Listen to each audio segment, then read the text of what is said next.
apple wash. Hi everyone, welcome to Vivian's Kitchen. Today I'm making apple turnover. All I need 4 honey crisp apple. Peel the apples and remove the centers.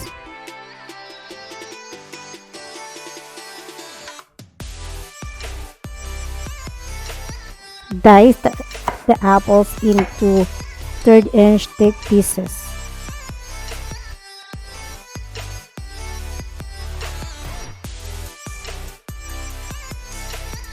Alright, time to put our sweetener.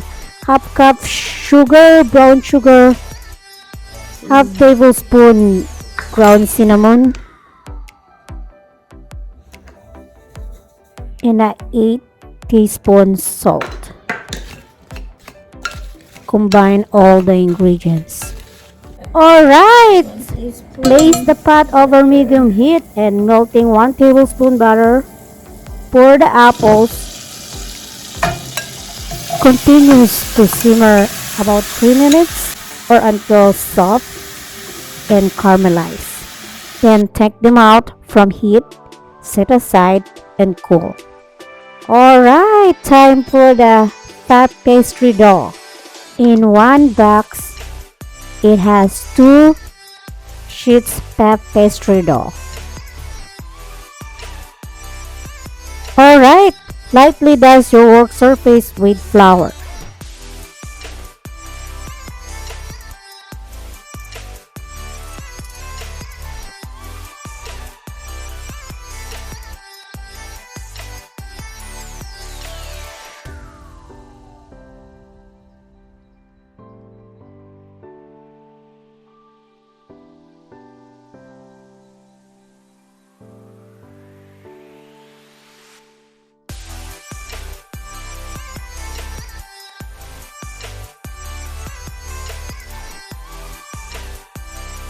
Inch square.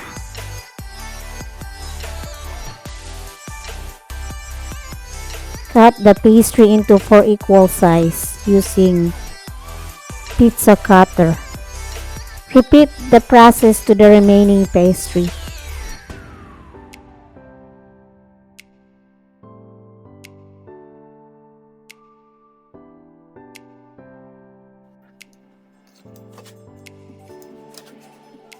For the egg wash, beat 1 egg and a tablespoon water.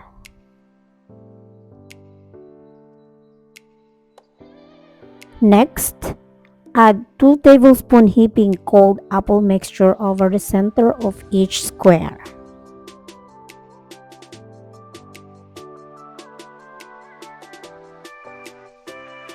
Brush the edges lightly with the pastry brush. Bring the 2 edges together, lightly pinching to seal, then use the fork to go all around the edges, pressing down firmly.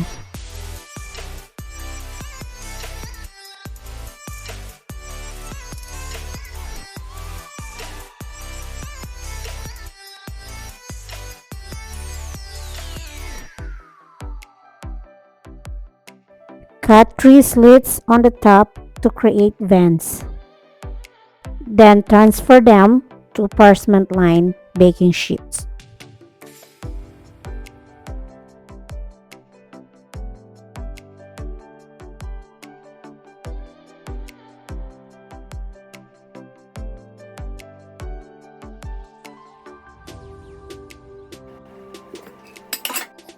Repeat the process for the second round.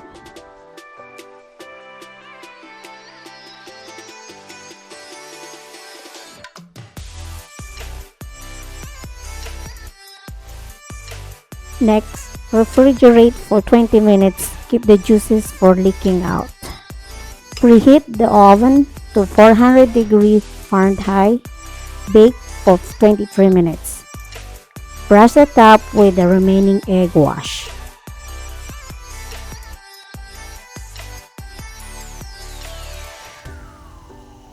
Cool it down before you put your glaze.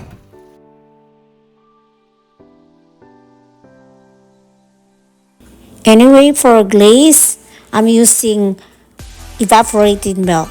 Combine half cup powdered sugar with a 1 tablespoon or 2, adding the cream until you hit the right consistency. The reason I'm using evaporated milk because I'm out of heavy cream and milk.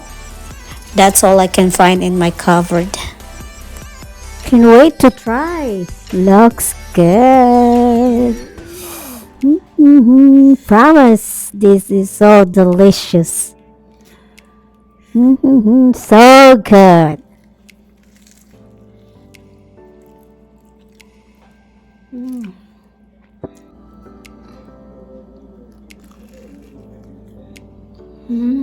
Thank you guys for watching. Don't forget to hit like and subscribe.